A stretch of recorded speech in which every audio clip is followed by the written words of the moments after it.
ഈ പുഴയും കടന്നതിൻ്റെ വളരെ ഇൻട്രസ്റ്റിംഗ് ആയിട്ടുള്ളൊരു എപ്പിസോഡാണ് ഈ ആഴ്ച.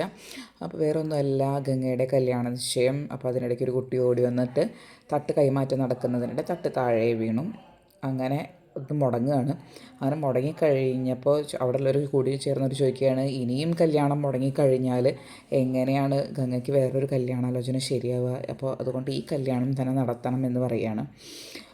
പക്ഷേ ആ എൻഗേജ്മെൻറ്റ് നടക്കില്ല. അപ്പോഴേക്കും നമ്മുടെ ഗംഗയുടെ അച്ഛൻ്റെ ഫോട്ടോ താഴെ വീണിട്ട് അതിൻ്റെ പിന്നിൽ എഴുതിയായിട്ടുള്ള ആ രഹസ്യം കാണുകയാണ്. കൂട്ടുകാരൻ തന്നെ ചതിച്ചെന്നുള്ള കാര്യം, തൻ്റെ ഭർത്താവിനെ ചതിച്ചെന്നുള്ള കാര്യം ശാരദ മനസ്സിലാക്കുകയാണ്.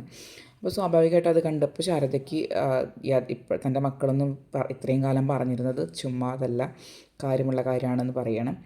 അങ്ങനെ പിന്നെ വിനീതിനെ കല്യാണം കഴിക്കും എൻ്റെ മകൾ എന്ന് പറയായിരുന്നു. പക്ഷേ വിനീതിൻ്റെ അമ്മ തയ്യാറല്ല.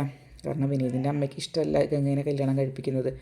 അപ്പോൾ വിനീതിൻ്റെ അമ്മയുടെ കാല് പിടിക്കുകയാണ് ശാരദ, എങ്ങനെയെങ്കിലും ഒന്ന് സമ്മതിക്കണം എന്ന് പറഞ്ഞിട്ട്. പക്ഷേ വിനീത് ഈ സമയത്ത് വളരെ ബോൾഡായിട്ടുള്ള ഒരു തീരുമാനമാണ് എടുക്കുന്നത്. ഗംഗയ്ക്ക് എന്നെ ഇഷ്ടമാണെങ്കിൽ ഞാൻ തീർച്ചയായും ഗംഗയെ വിവാഹം കഴിച്ചിരിക്കും എന്നുള്ള വിനീതിൻ്റെ തീരുമാനം വിനീത് അവിടെ ഓപ്പണായിട്ട് പറയുന്നുണ്ട്. അപ്പോൾ വളരെ ഇൻട്രസ്റ്റിംഗ് ആയിട്ടുള്ളൊരു എപ്പിസോഡാണ് ഇപ്പോൾ വരുന്നത്.